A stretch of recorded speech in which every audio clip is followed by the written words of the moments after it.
వరంగల్ జిల్లా నర్సంపేట నియోజకవర్గంలోని అశోక్ నగర్ గ్రామంలో కాకతీయుల కాలానికి చెందిన చారిత్రాత్మక శివాలయాన్ని కూల్చివేయడంపై బీఆర్ఎస్ రాష్ట్ర సీనియర్ నేత మాజీ ఎమ్మెల్యే పెద్ది సుదర్శన్ రెడ్డి తీవ్ర ఆగ్రహం వ్యక్తం చేశారు.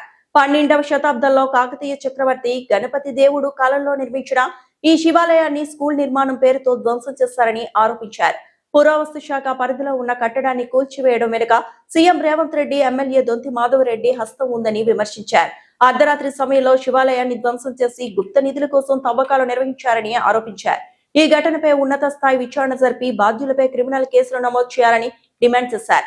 శివాలయాన్ని పునర్నిర్మించకపోతే భవిష్యత్తులో బీఆర్ఎస్ ప్రభుత్వం అధికారంలోకి వచ్చిన తర్వాత పార్టీ తరపున ఆలయాన్ని తిరిగి నిర్మిస్తామని పెద్ది సుదర్శన్ రెడ్డి తెలిపారు.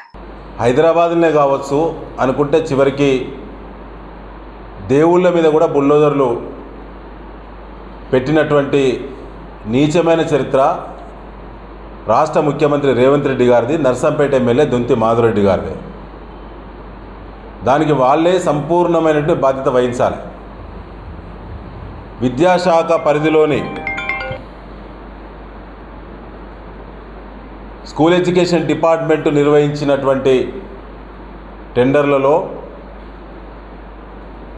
ఇంటిగ్రేటెడ్ స్కూల్ నిర్మాణానికి సంబంధించినటువంటి స్థలాన్ని గుర్తించడంలో, మ్యాపింగ్ చేయడంలో అది 100% ప్రభుత్వ ఆధీనంలో ఉండబడిన ఇతర ఎలాంటి అక్కడ ఏ వ్యవస్థలకు, ఏ సెంటిమెంట్లకు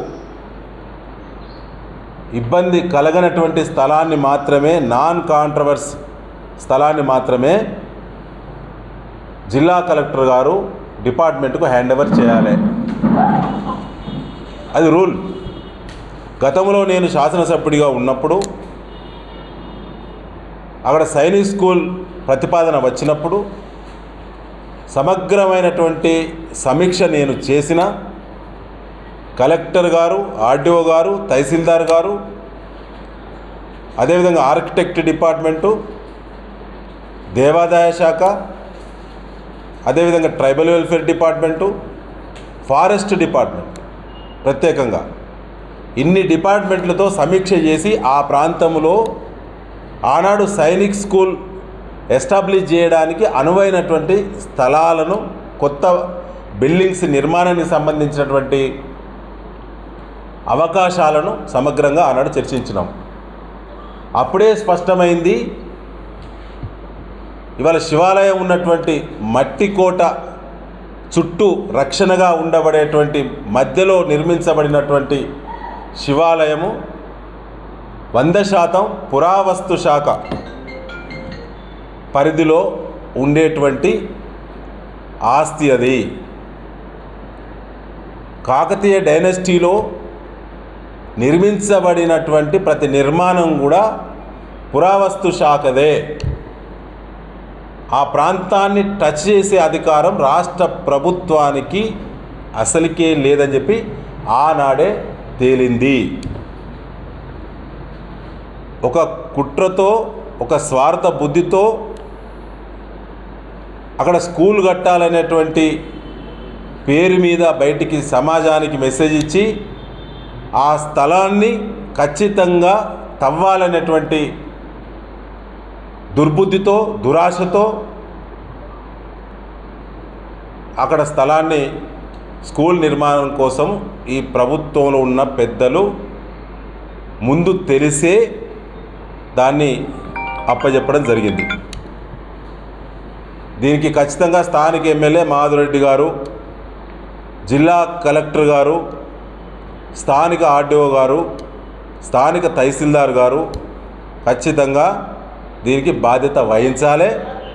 దేవాదాయ శాఖ మంత్రిగా ఉన్నటువంటి కొండా సురేఖ గారు కూడా ఈ జిల్లా నుంచి ప్రాతినిధ్యం వహిస్తున్నారు కాబట్టి సంపూర్ణమైన బాధ్యత. తప్పించుకోలేరు. మీరు తప్పు చేసిన దుర్బుద్ధితో, దురాశతో మట్టికోట రక్షణగా ఉండేటువంటి ఏ టెంపుల్ అయినా, హిస్టారికల్ టెంపుల్ టచ్ చేయడానికి ఏ ప్రభుత్వం ఎక్కడ అనుమతించే అవకాశమే లేదు. అనేక కోర్టు కేసులు ఉన్నాయి, కోర్టు జడ్జిమెంట్లే గతంలో ఎక్కడ కూడా టచ్ చేయడానికి లేదు. కేవలం కాంట్రాక్టర్ ఎవరు? నర్సంపేట నియోజకవర్గంలో దొంతి మాధవరెడ్డి గారే కాంట్రాక్టర్. కాంగ్రెస్ పాలనలో మాధవరెడ్డి గారు మాత్రమే కాంట్రాక్టర్. మరొకరు చేసే అవకాశమే లేదు. తనకు ఒకవేళ శ్రీమాత కన్స్ట్రక్షన్ కంపెనీకి అర్హత లేని వర్క్ ఉంటే ఇతర పేరు మీద వేసుకుంటాడు, కానీ కాంట్రాక్టర్ మాత్రం మాధవరెడ్డి గారే చేస్తారు. ఇది కాంగ్రెస్ పార్టీ కార్యకర్తలకు అందరికీ తెలిసిందే, ప్రభుత్వ పెద్దలకు తెలిసిందే. ఇలాేమి అనుమానపడాల్సిన అవసరమే లేదు. ఇవాళ కాంట్రాక్టరే దొంతి మాధవరెడ్డి గారు. ఇంటిగ్రేటెడ్ స్కూల్ సంబంధించి బినామీ పేరు మీద మాధవరెడ్డి గారే కాంట్రాక్ట్ పనిచేస్తున్నాడు. ఇలా బుల్డోజరే మీది, టిప్పర్లు మీవే. అర్ధరాత్రి దొంగల వలె శివాలయాన్ని ఎందుకు ధ్వంసం చేసిండ్లు మాధవరెడ్డి గారు సమాధానం చెప్పాలి. మొన్న కలెక్టర్ గారితో కలిసి శివాలయం విధ్వంసమైంది అని చెప్పి వార్తలు పత్రికలో వచ్చిన తర్వాత కలిసి వెళ్ళి ఏం మాట్లాడిండు?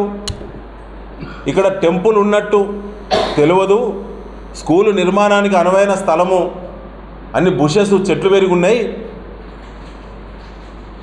చెట్లు క్లియర్ చేసుకోవచ్చు, అనువైన స్థలమే అని చెప్పి అనుకొని మేము స్కూల్ నిర్మాణం కోసం ఇచ్చినాము. తర్వాత తెలిసింది లెవెలింగ్ చేస్తా అంటే అక్కడ టెంపుల్ ఆనవాళ్ళు వెళ్ళినాయి అని చెప్పి. మీ ఆత్మకు తెలుసు మాధవరెడ్డి గారు, మీరు 30 ఏళ్ళుగా నర్సంపేట నియోజకవర్గంలో రాజకీయాలు ఉన్నారు కదా, 5-6 సార్లు ఎమ్మెల్యే పోటీ చేసినావు కదా, 2 సార్లు ఎమ్మెల్యేగా పనిచేస్తున్నావు కదా, రెండోసారి అశోక్ నగర్లో మట్టికోట రక్షణగా శివాలయం ఉన్న విషయం మీకు తెలియదా? మీరు ప్రమాణం చేసి నియోజకవర్గ ప్రజలకు నిజం చెప్పే దమ్ము ధైర్యం మీకుందా? అక్కడ టెంపుల్ ఉన్న విషయం అశోక్ నగర్ ప్రజలకు తెలుసు, పాకాల పర్యాటకులకు తెలుసు, జిల్లా ప్రజలకు తెలుసు, కాకతీయ డైనాసిటీ చరిత్ర మీద అవగాహనటువంటి ప్రతి చరిత్రకారుడికి తెలుసు. ఇవాళ నెట్ ఫాలో అయినా కూడా అశోక్ నగర్లో శివాలయం ఉన్నది అనే చెప్తుంది. మీరు తప్పించుకునే ప్రయత్నం చేస్తున్నారు.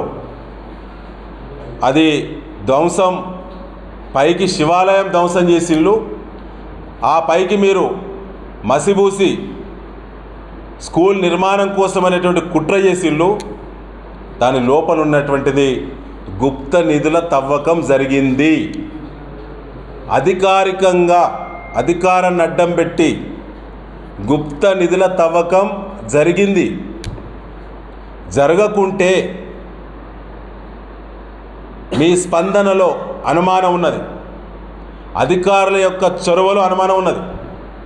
ఇప్పటి వరకు కాంట్రాక్టర్ మీద, బాధ్యుల మీద ఎందుకు క్రిమినల్ కేసు నమోదు కాలేదు? మీ అనుమతి ఉంటేనే కేసులు పెడతారు కదా నర్సంపేట నియోజకవర్గంలో, మీ అనుమతి ఉంటేనే టెంట్లు ఎత్తారు కదా నర్సంపేట నియోజకవర్గంలో, మీ అనుమతి ఉంటేనే పోలీస్ అధికారులు పిటిషన్ తీసుకుంటారు కదా నర్సంపేట నియోజకవర్గంలో. మరి ఇప్పుడు పిటిషన్ ఇవ్వడానికి, కేసులు నమోదు చేయడానికి మీరు ఎందుకు అనుమతి ఇవ్వటం లేదు? దీని మీద హైకోర్టులో కేసు వేస్తున్నాం. మరిన్ని అప్డేట్స్ కోసం మా ఛానల్ని సబ్స్క్రైబ్ చేయండి.